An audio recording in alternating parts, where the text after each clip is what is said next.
하나님 말씀 민수기 18장입니다. 민수기 18장 4절 말씀부터 말씀을 보도록 하겠습니다. 민수기 18장 4절입니다. 네. 그들이 너와 협력하여 장막의 모든 일들을 위해 회막의 직무를 수행해야 할 것이나 다른 사람이 너희를 가까이 해서는 안 된다. 너희는 성소의 직무와 제단의 직무를 지켜라. 그렇게 하면 이스라엘 자손에게 진노가 다시 임하지 않을 것이다. 보아라, 내가 이스라엘 자손 중에서 너희 형제 레위인을 선택하여 너희에게 선물로 주었으니 그들은 회막 섬기는 일을 하도록 여호와께 바쳐진 자들이다. 너를 비롯하여 너와 함께 있는 내 아들들은 제단과 휘장 안에 모든 일을 위한 직무를 지켜 섬겨라. 너희의 제사장 직분은 내가 선물로 준 것이므로 외인이 가까이 하면 죽을 것이다. 그랬습니다. 여러분 가지고 계시는 그 대소지 한번 보세요. 그 대소지, 민수기 대소지 18장은 11조입니다. 제목이 11조. 네. 계집사님 없으세요? 네. 네. 첫 번째는 아론의 직책과 레위인의 보조 1절부터 7절. 두 번째는 아론과 그 가족에게 재물을 보수로 줌 8절부터 20절. 세 번째는 레위인에게 11조를 보수로 줌 21절부터 24절.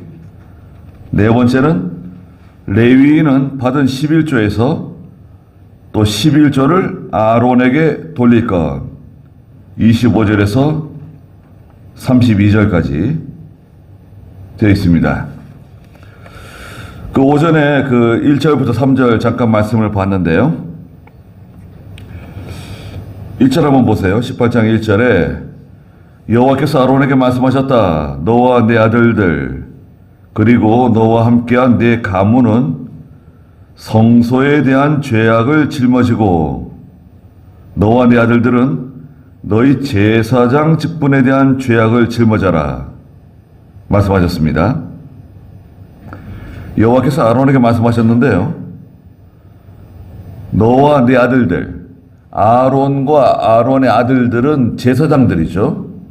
제사장들은 두 가지 죄악을 짊어져야 돼요.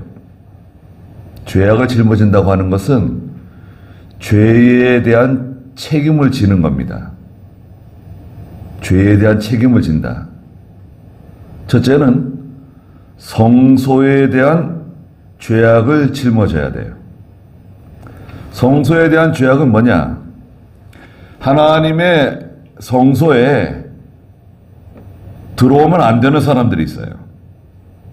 부정한 사람들, 또 성소에 더러운 사람들, 들어오면 안 되는 사람들이 들어오거나 또 이 성소를 범할 때 그걸 잘 관리하고 막아야 되는데 그걸 단속하지 못한 책임, 그 제사장이 지는 거예요. 교회도 마찬가지입니다. 교회에 이단자가 들어온다든지 교회에 잘못된 교리가 들어온다든지 잘못된 사람이 들어온다든지 그 단속해야 될 책임이 그 교회 담임 교육자에게 있어요. 책임을 져야 됩니다. 그걸 잘 단속해야 돼요. 잘 살펴야 됩니다. 가면을 쓰고 들어오기 때문에 항상 잘 단속해야 될 것. 두 번째는 너와 네 아들들은 너희 제사장 직분에 대한 죄악을 담당해야 돼요. 제사장으로서 하나님께 충성하고 제사장으로서 마땅히 해야 할 일을 잘 감당하지 못할 때 그 죄악을 담당해야 돼요. 책임을 져야 돼요. 그래서 오전에도 그 레위기 10장에서 아론의 두 아들 제사장 나답과 아비후가 하나님께 제단에서 봉사하다가 하나님 섬기다가 불이 나와가지고 나답과 아비후를 죽였죠. 원인이 뭐라 그랬죠? 이 술 취해가지고 하나님의 제단에서 섬겼어요. 술 취해가지고 하나님이라는 사람, 술 마시면서 하나님이라고, 담배 피면서 하나님이라고, 음행하면서 하나님이라고, 도둑질하면서 하나님이라고, 거짓말하면서 하나님이라고, 욕심 가지고 하나님 일을 하고, 야, 이거 참 쉬운 일이 아니네요. 그게 안 된다. 조절이 안 된다. 그럼 다른 일 하면 돼요. 그게 조절이 안 되면 그 일 하지 말고 다른 일 해. 왜 하나님이라면서 여기에 너희 제사장 직분에 대한 죄악을 짊어져야 돼요. 자기만 짊어지는 거 아닙니다, 사실은. 본인도 짊어져야 되고, 사모, 자녀들, 그 가족들 다 짊어지는 거예요. 다 같이 책임을 지는 겁니다. 그리고 2절에 보니까 또한 네 조상의 지파, 그 레위 지파에 내 형제들을 데려와. 자, 레위 지파 안에 아론의 계통은 제사장이죠. 그럼 나머지 레위 사람들 다 있잖아요. 그 고라당이 그래서 문제를 일으킨 거 아닙니까? 나머지 레위 사람들은 뭐냐? 나머지 레위 사람들은 제사장과 잘 협력해야 돼요. 그 레위 지파의 내 형제들을 데려와서 너와 잘 협력해가지고 너를 섬기게 하고 제사장 잘 받들으면 돼요. 그 제사장, 그 사람을 받드는 것보다도 하나님이 세운 사람이 있잖아요. 하나님이 세웠기 때문에 잘 받드는 거예요. 아니, 나 받들기 싫다. 그럴 수도 있죠. 그래, 잘 받들면 돼요. 진리 문제다. 진리 문제일 경우에는 안 되죠. 예. 그 은혜를 받지 못한다. 은혜를 받지 못하는 경우도 있어요. 그러면 그 제사장하고 싸울 필요 없어요. 그 목사님하고 싸울 필요 없어요. 아니, 다른 교회로 가면 되는데 왜 그 교회에서 또 목사님하고 다투고 싸우고 문제를 일으킬 필요가 뭐가 있어요? 그 목사님이 바뀌면 된다. 잘 안 바뀌어요. 그게 바뀌면 좋죠. 예. 그 목사님이 그 잘못된 인격, 인품, 그 바뀌면 좋은데 그게 잘 안 바뀝니다. 여러분, 결혼해가지고 사는데 아내나 남편이 과거로부터 그 오랫동안 살아온 배경이 있는데 그 순식간에 다 바꿔가지고 그 남편에게 맞추고 아내에게 맞추고 그게 잘 됩니까? 아, 연애할 때는 예, 서로 그냥 사랑하는 마음으로 희생하는 마음으로 자기를 낮추고 서로 배려하고 혹시 좀 날 버리면 어떻게 하나, 결혼하지 않는다 그러면 어떻게 하나, 그래가지고 다 그걸 다 감추고, 다 그걸 다 누르고 연애하다가 결혼하면 그게 나올 수 있죠.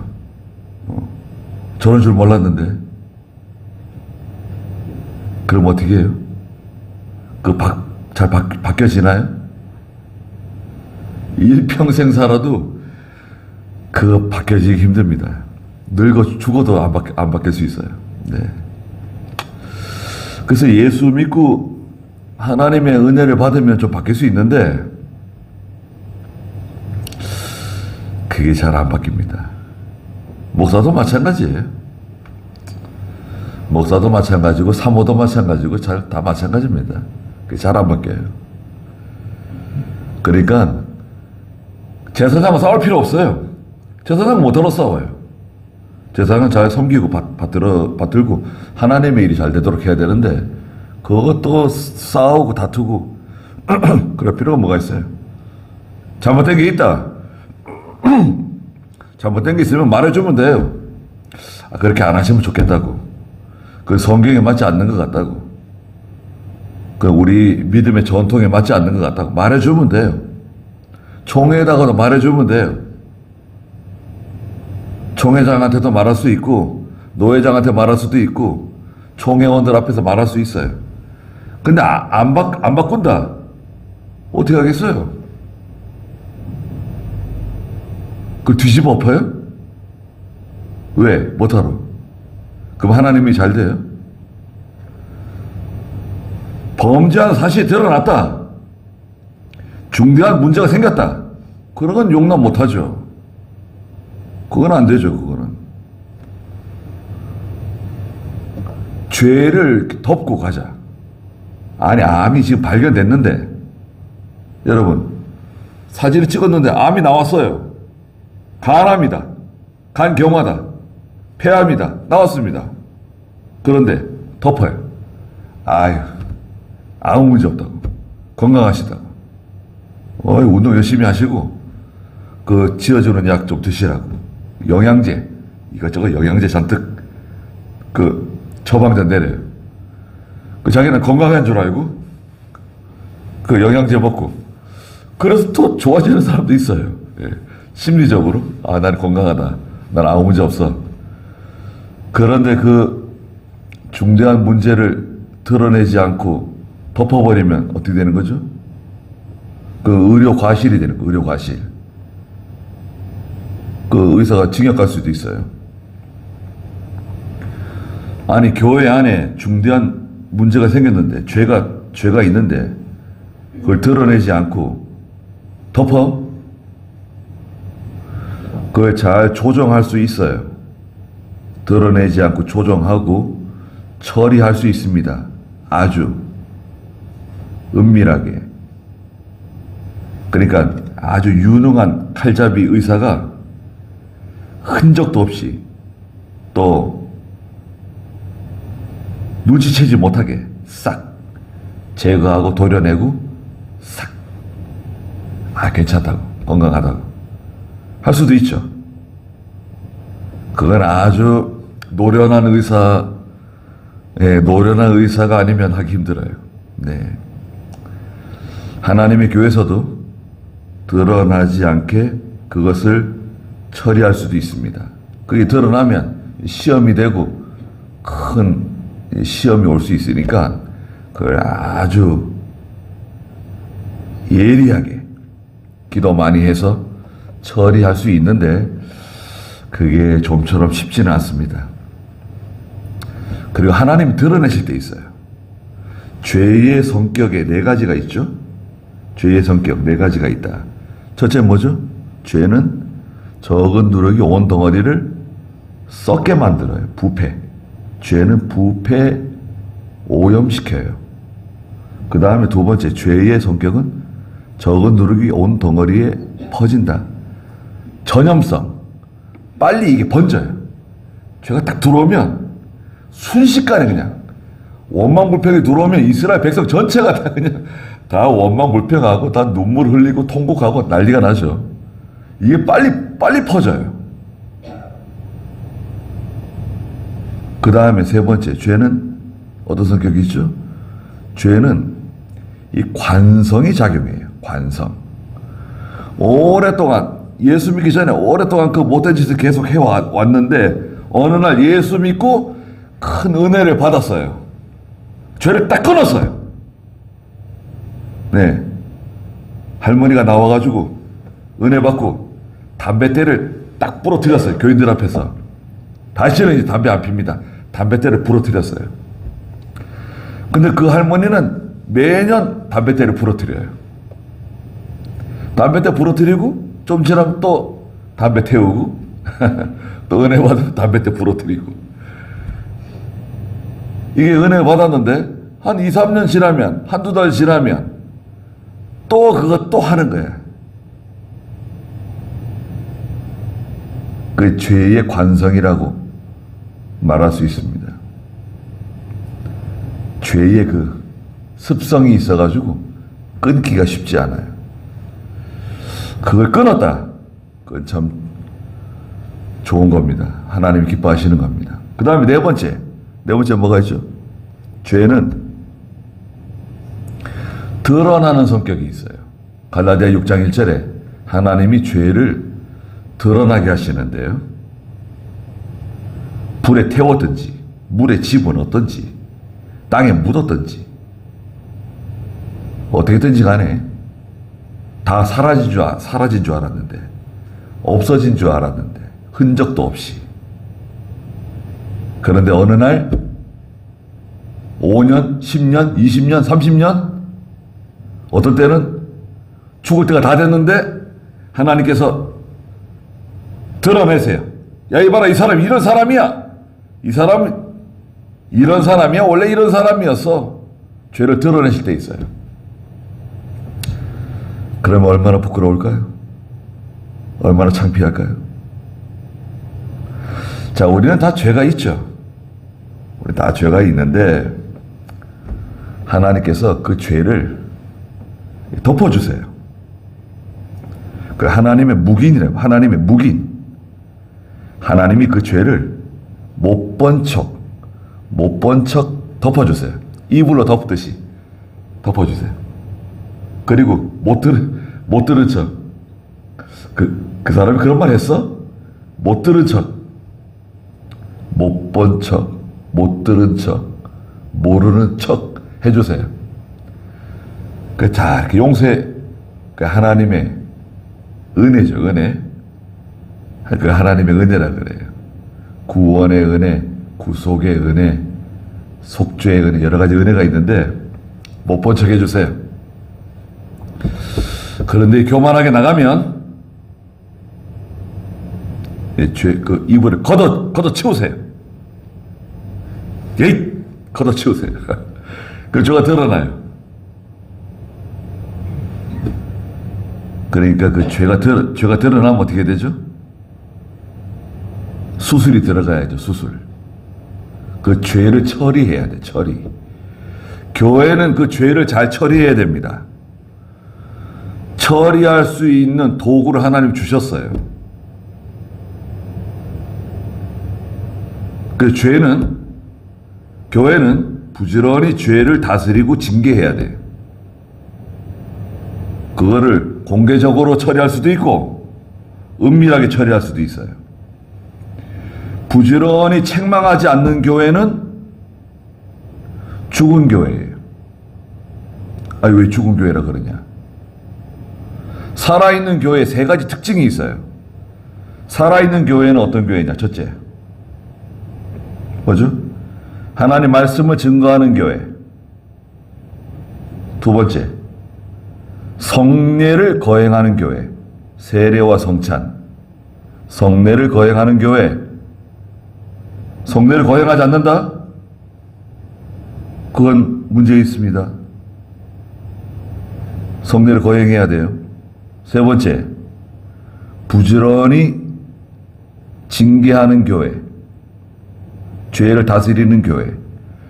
이게 살아있는 교회의 세 가지 특징이에요. 신학교에서 살아있는 교회의 세 가지 특징을 적으세요. 그러면 첫째, 둘째, 셋째 해가지고 길게 적어야 돼요. 자, 보세요. 레위 지파의 다른 사람들 있잖아요. 레위 사람들과 잘 협력해서 하나님의 일이 잘 되도록 하고, 그 다음에 그 레위 사람들이 제사장을 잘 섬기도록 잘 지도하고 가르쳐야 돼요. 그리고 너와 네 아들들은 증거의 장막 앞에 있어라. 아론과 아론의 아들들, 제사장들은 증거의 장막 앞에 있어야 돼요. 그게 자기 위치예요. 자기 위치. 자기 위치를 지켜야 돼요. 목사의 위치. 하나님의 종의 위치. 하나님의 종이 말이죠. 아무거나 먹으면 안 돼요. 아무 데나 가면 안 돼요. 조심해야 돼요. 증거의 장막 앞에 항상 있어야 돼요. 수치되고 모욕적인 일을 하면 안 돼요. 하나님께 욕이 돌아가면 안 돼요. 3절에 그들이 너의 직무와 장막 전체에 대한 직무를 행해야 한다. 자, 직무. 자기 직무가 있어요. 제사장만이 할 수 있는 직무가 있습니다. 뭐 제사장만 해야 돼. 그 17장 13절에도 보세요. 가까이 가는 자, 그 여호와의 성막에 가까이 가는 자는 모두 죽는다. 제사장 외에 하나님의 성막에 가까이 가게 되면 하나님이 죽이신다는 거예요. 제사장만이 할 수 있는 일이 있어요. 그걸 왜 장로 가려고 그래? 왜 집사 가려고 그래? 그건 참 어리석은 겁니다, 그 사람은.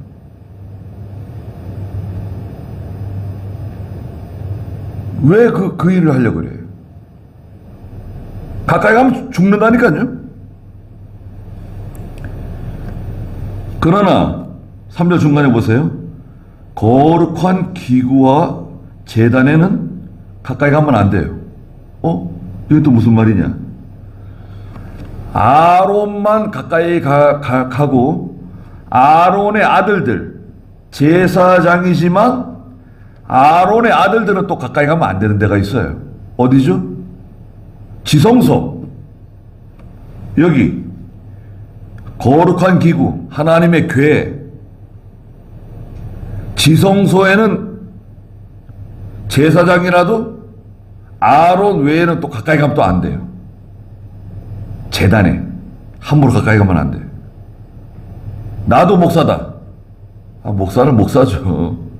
같은 목사지만 함부로 하면 안 돼요. 총회를 하게 되면 목사와 장로들이 모여서 총회를 하는데 누구나 나가서 발언할 수 있습니다. 목사도 나가서 발언할 수 있고 장로도 나가서 발언할 수 있어요. 그런데요, 아무나 나가지 않습니다. 그 자리에. 근데 잘 모르고 젊은 목사님들 가운데 잘 모르고 나가서 어디 교회 누구 목사입니다. 제 생각에는 이렇게 하는 게 좋을 것 같습니다. 말을 해요. 그러면요, 이 앉아있는 목사와 장로들이 얼굴이 팍 찡그려요. 그분이 틀린 말을 하는 게 아니라 나가서 말하면 안 될 사람이 나와서 말하는 거예요. 그걸 여기 앉아있는 사람이 모르는 게 아니에요. 다 알고 있지만 가만히 있는 거예요. 다 알고 있는 거예요, 지금. 근데 왜 자기가 나가서 말을 해?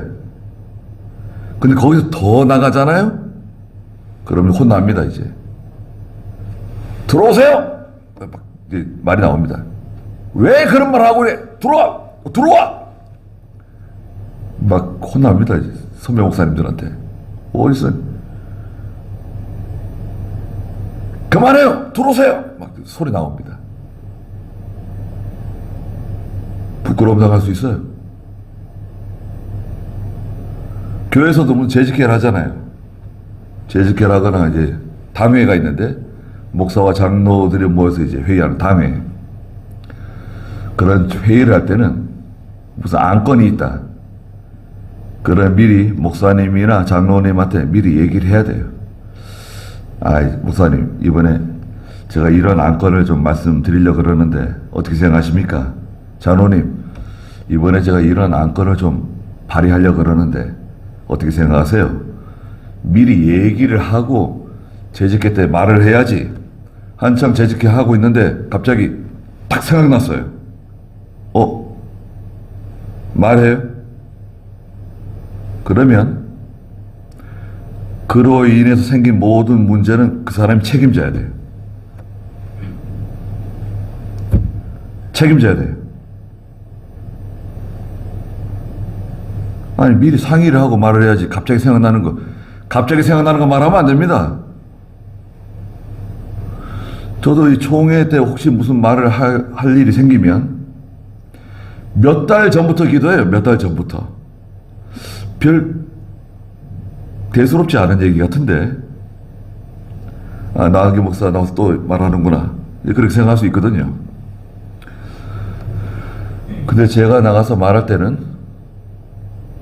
적어도 한두 달, 한 3달 전부터 기도 많이 하고 여러 목사님들과 여러 가지 말을 한 다음에 나가서 말하는 거지, 그날 갑자기 생각난 거 말하는 게 아닙니다. 절대 그런 일은 없어요.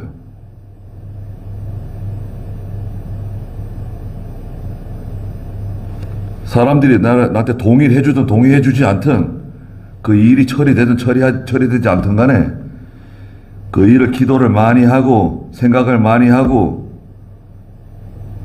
그렇게 말하고 일을 하는 거지, 갑자기 딱 생각났다고 해서. 하나님의 일은 굉장히 조심해야 돼요. 모든 일을 처리할 때. 뭐 여전도회라든지 뭐 식당 일 같은 거, 이런 것도 마찬가지예요. 항상 생각을 많이 하고 기도를 많이 하고 또 상의를 해야 돼요. 장로님하고 상의하고 목사님하고 상의를 해서 그 절차를 밟아야죠. 절차. 이 절차가 중요해요. 절차. 아니, 여기 다 제사장인데, 아버지 아론도 제사장, 아들도 제사장들인데, 아버지 제사장은 들어가서 만지고 그 일을 할 수 있지만 아들 제사장들은 어떻게 가까이 가지 말라는 거예요. 그리하면 그들과 너희가 죽지 않을 것이다. 이게 무슨 말입니까? 거룩한 기구와 제단에 가까이 가게 되면 아론의 아들들이라도 죽는다. 제사장이라도 죽어. 아, 이렇게 무섭습니다. 목사라고 다 오픈된 게 아니에요. 조심해야 돼요. 함부로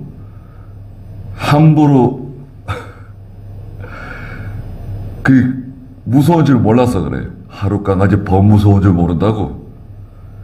이게 뭐 얼마나 무서운 일인지 모르고, 그 요즘 교회들이 그 장로님들이 목사에게 함부로 하고, 이 강당권을 막 침해하고,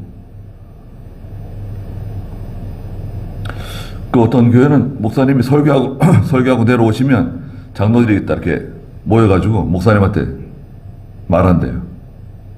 아, 목사님, 그런 설교는 안 했으면 좋겠습니다. 그런 말씀은 안 했으면 좋겠습니다. 그런데 그러면 그 교회 목사가 얼마나 힘들까요? 이야, 참, 제가 그런 말 들으면 기가 막혀가지고, 그거는요, 그 목사에게도 책임이 있겠죠. 다 그 목사 책임이에요, 사실은. 그 목사님이 기도 많이 하고 하나님 말씀 전하면 그렇게 말하기 쉽지 않습니다. 그렇게 말하기 쉽지 않아요. 그건 다 책임을 져야 되거든요. 책임을 지는 거예요. 그리고 그런 말 하는 사람은 그 책망하고 징계해야 돼요. 어디 그건 강당권 침해거든요. 진리에 어긋난 말을 했다. 그건 괜찮아요. 용납하고, 제가 잘못했습니다. 그건 제가 실수했습니다. 저도 가끔, 지난번에 말 잘못한 게 있으면, 지난번에 제가 그 말 잘못한 게 있는데, 미안합니다. 가끔 얘기하잖아요. 예. 저는 또 원고 없이 또 설교를 하다 보니까, 구절이 틀릴 수도 있고, 이렇게 좀 실수할 수도 있거든요. 그런 경우에 제가 수정하고, 또 유튜브에 올릴 경우에는 또 편집 과감하게 잘라서 싹둑싹둑 자릅니다. 네. 말 잘못한 거. 그 진리 문제가 아니면 내버려둬요. 그건 하나님이 알아서 하십니다. 하나님의 종은 잘못한 게 있으면 하나님이 칼 들고 처리하세요. 하나님이 칼 들고 있어요, 여러분. 나답과 아비후 제거하시는 거 보세요. 무섭습니다. 모세 보세요. 모세가 실수했어요. 반석을 쳐서 물이 나게 하라 그랬는데 모세가 어떻게 했습니까? 내가 너희들에게 물을 주겠다 그러면서 그냥 화가 나가지고요. 하도 괴롭히니까 이스라엘 백성들이 반석을 2번 내리쳤죠. 물이 쏟아져 나와서 백성들이 생수 마셨어요. 그러나 하나님께서 모세에게 뭐라 그랬죠?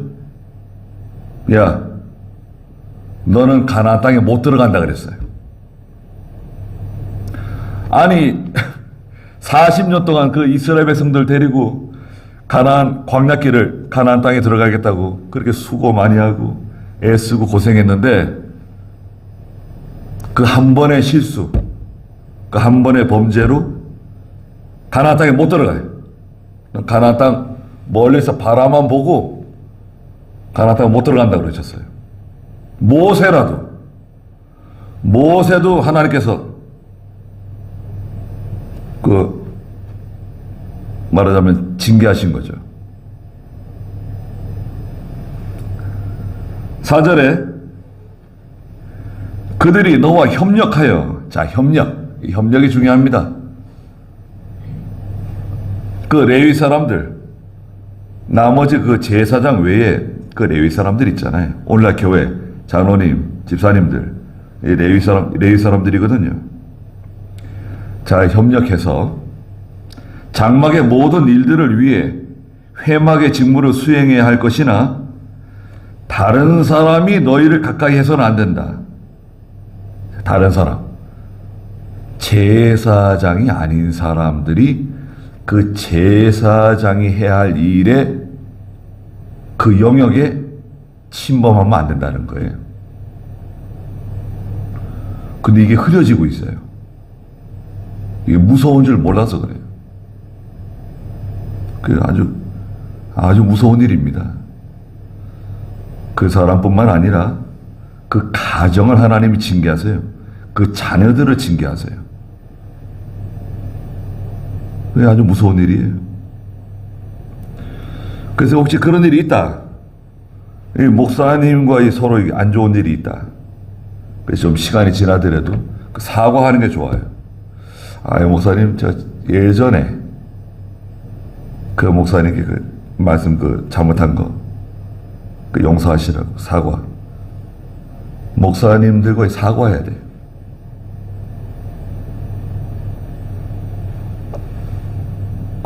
사과하는 게 좋습니다. 저도 물론 이제 같이 일하다 보면 제가 막 뭐라 그럴 수도 있거든요. 나이는 많지만 저 후배 목사님들 많아요. 상당히 후배 목사, 거의 후배 목사님들이 많은데, 나이는 많아요. 그 잘못한 게 있으면 지금 막 뭐라 그러거든요.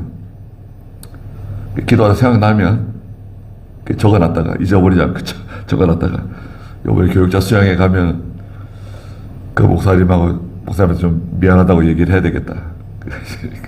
그래서 이제 만나서, 그때, 그 10몇 년 전에, 20년 전에, 제가 그때 좀 서운하게 말씀드린 거 있는데, 생각이 안 난다고. 그럴 수 있죠. 그래도, 제가 사과합니다. 미안합니다. 용서하시라고. 뭐 그런 걸 가지고 얘기하냐고. 그럴 수 있어요. 그래서 얘기합니다. 생각이 났잖아요. 생각이 났을 때는, 하나님께서 이거 사과하라 그러시는가 보다. 사과하는 거예요. 사과하는 게 뭐 기분 나쁩니까? 돈 들어가요? 또 사과할 때 이병규 목사님은 사과를 좀 사가래요. 사과. 지금은 사과 뭐 아무 때나 먹을 수 있는데 예전에 사과가 좀 귀했잖아요. 시장에 가가지고 사과를 좀 사가지고 봉지에 가지고 가서 사과를 하라는 거예요. 사과. 3개를 사든지 4개를 사든지. 사과하면 좋잖아요.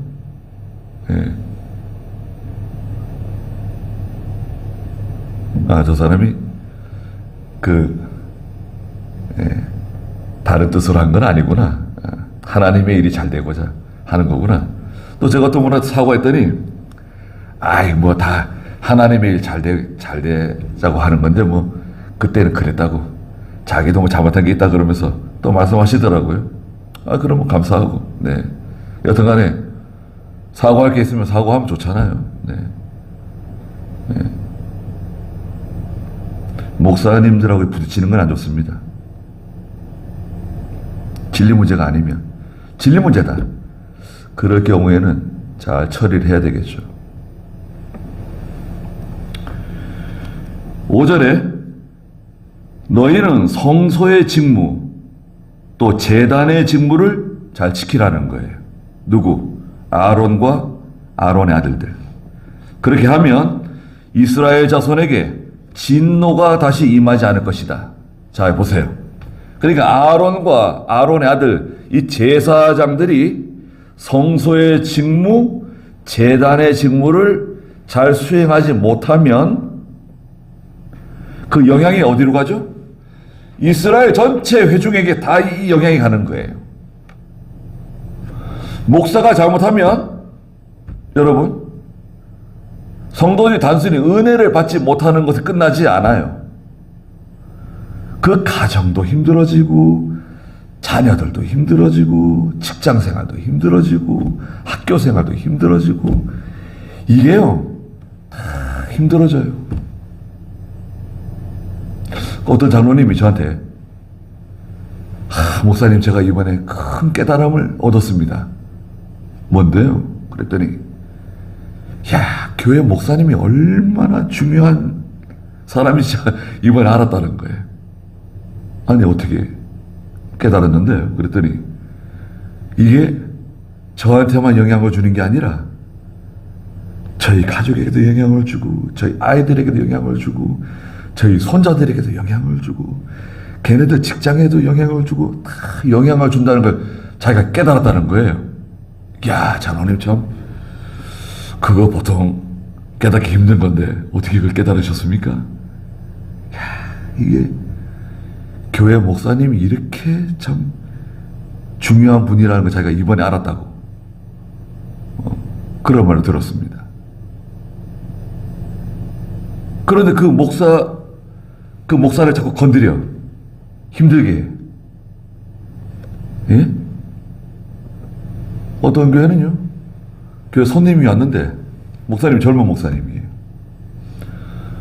그 목사님은 그 손님들 그 자동차 주차하는 거 이렇게 도와주고 그 교회 장로님들은 그 손님들을 모시고 사무실로 올라간다는 거예요.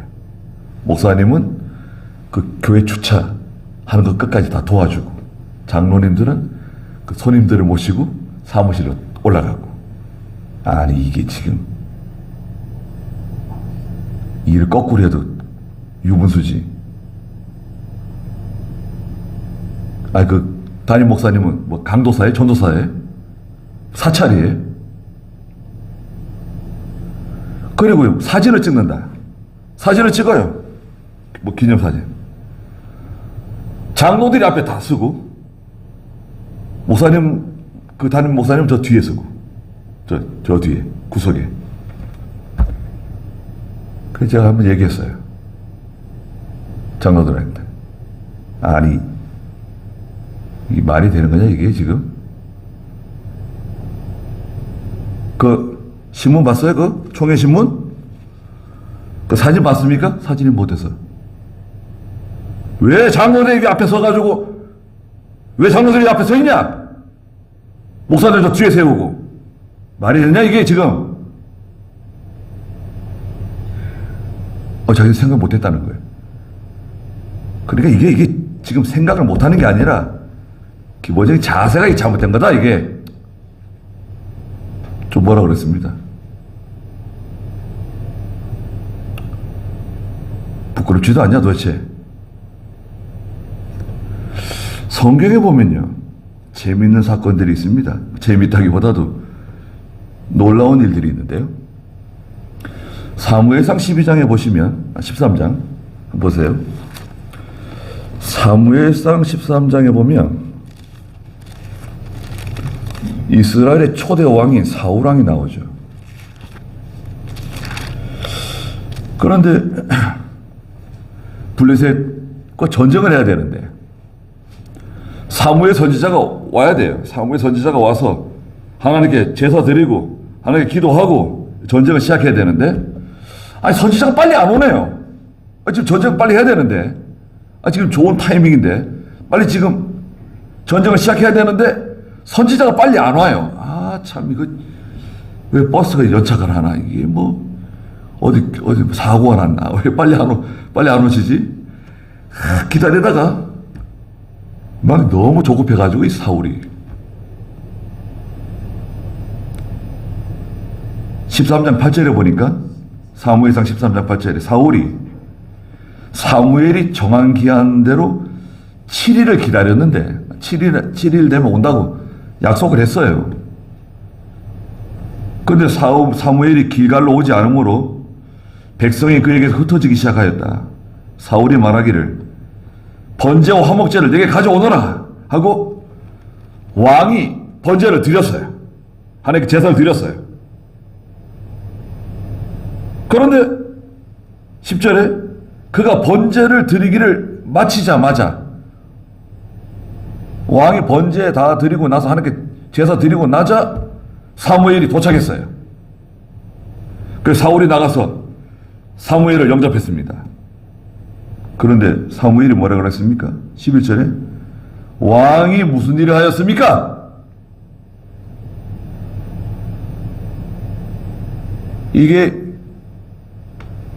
하면 안 되는, 제사장 외에는 하면 안 되는 일을 왕이 했어요. 사울왕이. 그래가지고 하나님께 버림받았어요.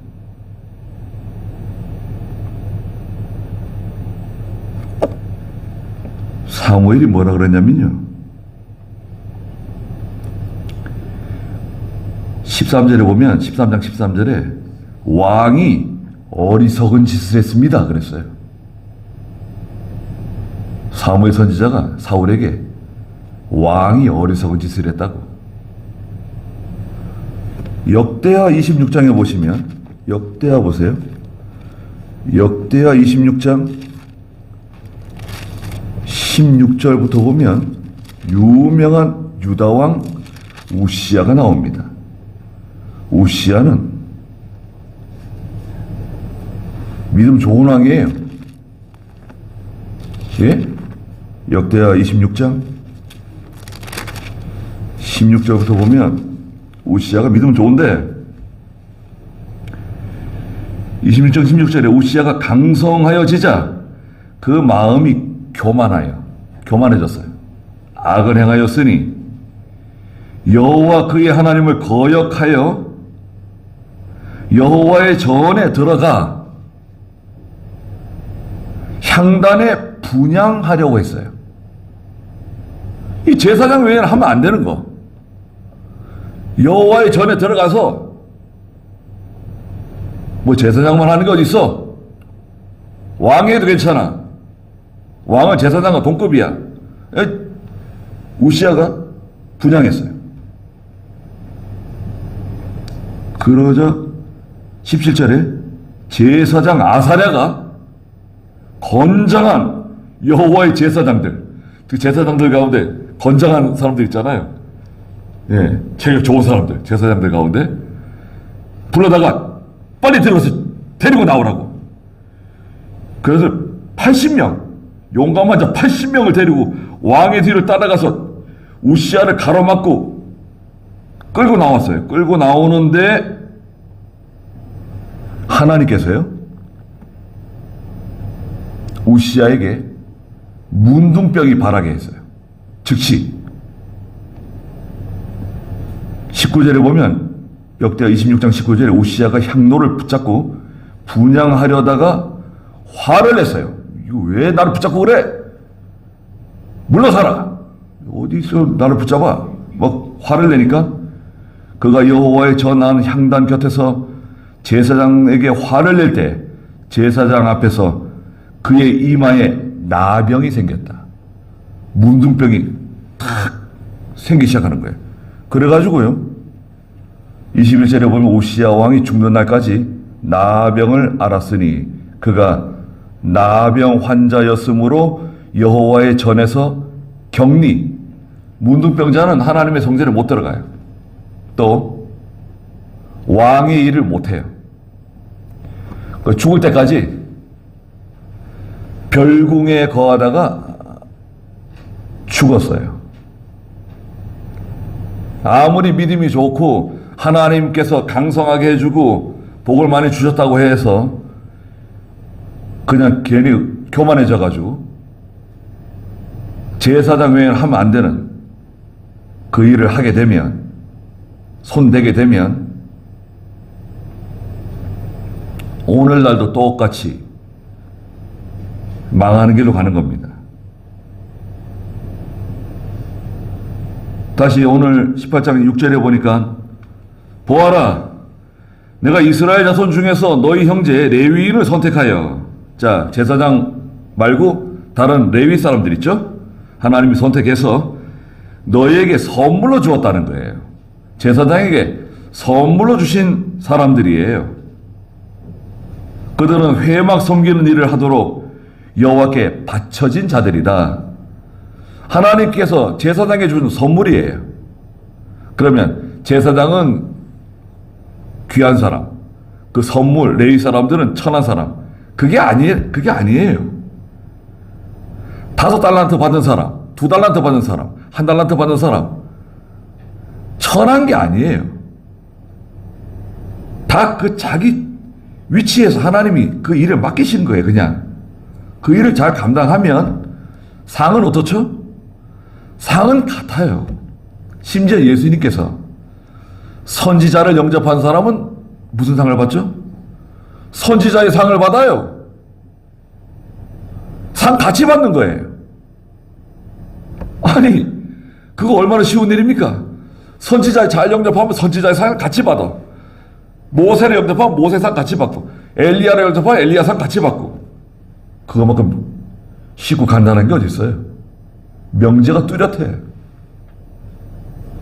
복잡한 게 아니에요. 괜히 그 세력을 만들려고 그러고 권세 쓰려고 그러고 또 헤게모니 만들고 이렇게 하면 안 돼요. 그 어리석은 짓이에요. 어리석은 짓. 7절에 너를 비롯하여 너와 함께 있는 내 아들들, 그 아론의 아들들 있죠? 제단과 휘장 안에 있는 모든 일을 위한 직무를 지켜 섬겨라. 직무에 대한 책임. 너희의 제사장 직분은 내가 선물로 준 것이다. 자, 보세요. 제사장 직분, 목사의 직분, 하나님이 어떻게 준 거라고요? 선물로 준 거다. 그렇기 때문에 외인이 가까이 하면 죽는다. 제사장이 해야 할 일 다른 사람이 가까이 하면 죽어요. 오늘날도 비슷해요. 오늘날도. 8절에 여호와께서 아론에게 말씀하셨습니다. 보아라, 내가 내 헌물 곧 이스라엘 자손이 거룩하게 한 모든 예물을 주관하는 직무를 너에게 주고 또 그것들을 너와 네 아들들에게 거룩한 부분 곧 영원한 몫으로 준다. 그 이스라엘 백성들이 하나님께 예물 가져오잖아요. 그 예물 중에 일부는 제사장 몫이에요. 불에 태우는 거 있죠. 자, 그 예물들 소나 양이나 염소 가져와서 이제 제단에서 불로 태우잖아요. 다 태우는 게 아니라 제사장 몫을 남겨두고 불에 태우는 거예요. 9절에 있는데 9절 보시면 지극히 거룩한 것 중에서 불사르지 않은 것이 있어요. 불사르지 않은 것은 제사장 몫이에요. 내 것이다. 그들이 나에게 드린 모든 예물, 이스라엘 백성들이 하나님께 예물 드리잖아요. 곧 그들의 모든 곡식 제물 가운데서 또 모든 속죄 제물, 모든 속건 제물, 너와 네 아들들에게 지극히 거룩하다. 그래서 하나님의 일을 하는 사람은 고린도전서 9장 13절에 있는 것처럼 고린도전서 9장 13절 보실까요? 이거 중요한 성경인데요. 고린도전서 9장 13절에 보시면 성전에서 일하는 사람들, 성전에서 일하는 자들은 성전에서 나오는 것을 먹으며 제단을 맡아보는 자들은 제단의 제물을 나누어 가진다는 것을 너희가 알지 못하느냐. 하나님의 교회에서 일하는 사람은 교회에서 나오는 거 가지고 먹고 사는 거예요. 물론 뭐 개척교회를 한다든지 자립이 안 될 때는 사모가 나가서 일할 수도 있고 또 목사가 또 투잡을 뛰기도 하고 그럴 수도 있어요. 그러나 이제 안정이 되면 교회에서 나오는 거 가지고 먹고 사는 거예요. 그게 적든 많든 간에 욕심 부리지 말고 그거 가지고 먹고 사는 거예요. 그게 하나님 내신 법이에요. 10절에 그리고 또 하나는 그 사례금을 굳이 공개 안 하는 게 좋아요. 사례금. 그 공개 안 하는 게 좋아요. 어떤 교회는 다 공개한대요. 그것도 참 뭐가 그렇게 무서워서 공개를 해요? 뭐 세무서예요 여기가? 참나. 10절 지극히 거룩한 곳에서 그것을 먹되 그것이 내게 거룩하니 모든 남자만 먹어야 한다. 제사장들만 먹어야 되는 게 있어요. 또 집에 가져가서 식구들과 같이 나눠 먹을 수 있는 게 있고 제사장만 거룩한 곳에서 먹어야 될 것이 따로 있어요. 11절에 그들의 선물 곧 헌물, 하나님께 드리는 헌물 있죠. 헌물은 이스라엘 자손의 모든 흔들어 바치는 제사, 전에 거제라 그랬는데요. 제사 드릴 때 제물을 흔들어 바치는 제사가 있어요. 그것은 다 내 것이니 그 제사장 몫이다 이거예요. 내가 그것들을 너와 내 아들들과 딸들에게, 자 이건 가족들이 흔들어 바치는 모든 제물들은 제사장 몫으로 그 가족들이 다 먹을 수 있는 제물들이에요. 영원한 몫으로 주었다. 또 내 집에 있는 정결한 사람은 다 먹을 것이다. 그랬습니다. 이게 다 9절에 있는 불사르지 않은 제물들 가운데 있는 거예요. 불사르지 않은, 불사른 건 갖다 먹을 수 없잖아요. 이미 제단에서 다 불사른 건데 그거 뭐 새카맣게 탄 거 갖다 먹는 게 아니잖아요. 불사르지 않은 것 중에서 제사장만 먹어야 될 것이 따로 있고 또 집에 가져가서 가족들과 같이 먹을 수 있는 거 따로 있다. 구별해 줬어요. 그 곡식 제물도 있고 또 짐승의 제물도 있다. 12절에 그들이 여호와께 드리는 첫 소산, 그 추수할 때 첫 번째 거두는 소산 있죠? 첫 열매, 곧 가장 좋은 기름, 또 가장 좋은 포도주, 또 가장 좋은 곡식들은 하나님께서 내가 너에게 주었다. 제사장 몫이에요. 첫 번째 소산. 그들이 여호와께 드리는 그 땅의 첫 소산물은 모두 내 것이 될 것이니 제사장 몫입니다. 내 집에 정결한 자들이 모두 그것을 먹을 수 있다. 이스라엘 안에서 드리는 모든 것은 내 것이다. 이스라엘 백성들이 하나님께 드리는 것들은 다 제사장 몫이에요. 물론 제단에서 불사라 지른 것은 제외하고 15절에 여호와께 드린 모든 생물의 처음 난 것들. 자, 첫 새끼는 다 하나님의 것이잖아요. 그런데 사람, 짐승 다 내 것이나 오직 사람의 처음 난 것은 반드시 대속해야 하며. 자, 아들이 태어났어요. 장자가 태어났어요. 그럼 그 아들 잡아가 죽여가지고 하나님께 번제로 드려요? 그건 아니죠. 그렇게 하면 안 되죠. 대신 어떻게 합니까? 그 아들 대신 하나님께 헌물을 드리는 거예요. 속량물을 드리는 거예요. 처음 난 것은 반드시 대속해야 하며 부정한 짐승들의 처음 난 것들도 대속하되 짐승으로 하나님께 드리든지 또 물질로 하나님께 드리든지 드려요. 레위기 27장 26절 27절에서는 그 돈으로 볼까요? 레위기 27장 27장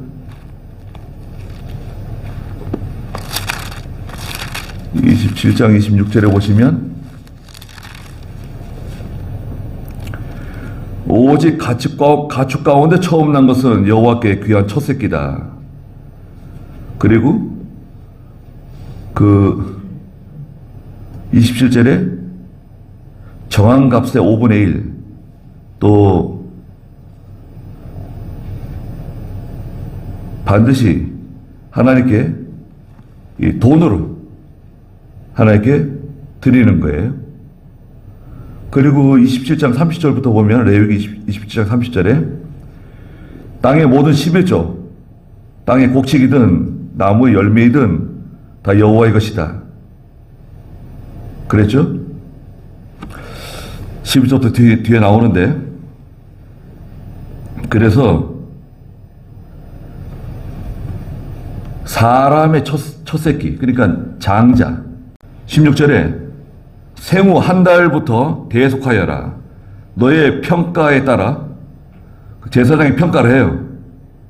성소의 세겔대로 은 5세겔로 대속할 것이니 한 세겔은 20게라다. 은 5개 세겔로 짐승의 첫 새끼, 또 사람의 장자. 17절에 오직 소의 처음 난 것이나 양의 처음 난 것이나 염소의 처음 난 것은 대속하지 마라. 이들이 거룩하니, 짐승, 소의 첫 새끼나 양의 첫 새끼나 염소의 첫 새끼는 대속하지 말고 무조건 죽여서 하나님께 드리라는 거죠. 피를 뿌리고 그 기름은 여호와를 기쁘시게 하는 향기로운 화제로 드려라. 흔든 가슴, 거제, 이 제물을 흔들어서 드리는 건데요. 흔들어 드린 그 가슴, 오른쪽 넓적다리, 이것은 다 제사장 몫으로 내 것인 것처럼 그것이 내 것이 될 것이다. 이 소, 양, 염소의 첫 새끼는 제사장 몫이다. 그 다음 19절에 이스라엘 자손이 들어 올려서 여호와께 바치는 모든 거룩한 헌물, 내가 너와 네 아들들과 딸들에게 영원한 몫으로 주었으니 그것이 여호와 앞에서 너와 내 후손들에게 영원한 소금 언약이 될 것이다. 소금 언약은 불변하는 언약입니다. 여호와께서 20절에 아론에게 말씀하시기를 너는 그들의 땅에서 유업을 얻지 못할 것이고, 자, 아론과 아론의 계통, 제사장은 보세요. 땅에 유업이 없어요. 하나님께서 레위 사람들에게 유업을 주시지 않았어요. 가나안 땅에서 레위 사람들이 땅을 주시지 않았어요. 그럼 어디가 사냐? 땅도 없는데 공중에서 사는가? 레위 사람들? 레위 사람들은요, 아무 데 가서 살면 돼요. 유다 땅에 살든지, 뭐, 루벤 땅에 살든지, 뭐, 므낫세 땅에 살든지, 에브라임 땅에 살든지, 아무 곳에 가든지, 가면, 거기서 레위 사람들을 영접해주고, 레위 사람들이 살 수 있도록 일정한 지역을 정해서, 여기 사세요. 여기서 양도 치고, 소도 먹이고, 여기 거주하세요. 제공해야 돼요. 그게 하나님 법이에요. 그러나 아론에게는 따로 기업을 주시지 않습니다. 유업을 얻지 못할 것이고 그들 중에서 어떤 목도 없을 것이다. 내가 이스라엘 자손 가운데 너의 몫이며 하나님이 레위 사람들의 기업이에요. 제사장의 기업은 하나님이에요. 너의 유업이다. 내가 이스라엘 가운데 너의 몫이고 너의 유업이다. 그러셨습니다. 그래서요, 이 민수기에 여러 가지 귀한 말씀들이 있는데, 오늘날 우리가 잘 새겨서 듣고, 또 기억하셔야 되고, 또 하나님의 일을 하는 저도 마찬가지고, 또 여러분 다 이 하나님의 일을 하잖아요. 우리가 교회를 세워나가고, 하나님 섬기는데, 여기에는 아주 엄중한 그 법이 있어요. 하나님이 내신 그 질서, 그 경계선들이 다 있습니다. 이 경계선을 넘으면 안 돼요. 그것은 아주 위험한 겁니다. 위험해요. 목사도 마찬가지고, 목사는 하나님의 말씀대로 해야 되잖아요. 이 하나님의 말씀대로 하는 거, 이 경계선이라 할 수 있죠. 우리에게 맡겨진 일들을 잘 감당하는 저희가 되어야 되겠습니다.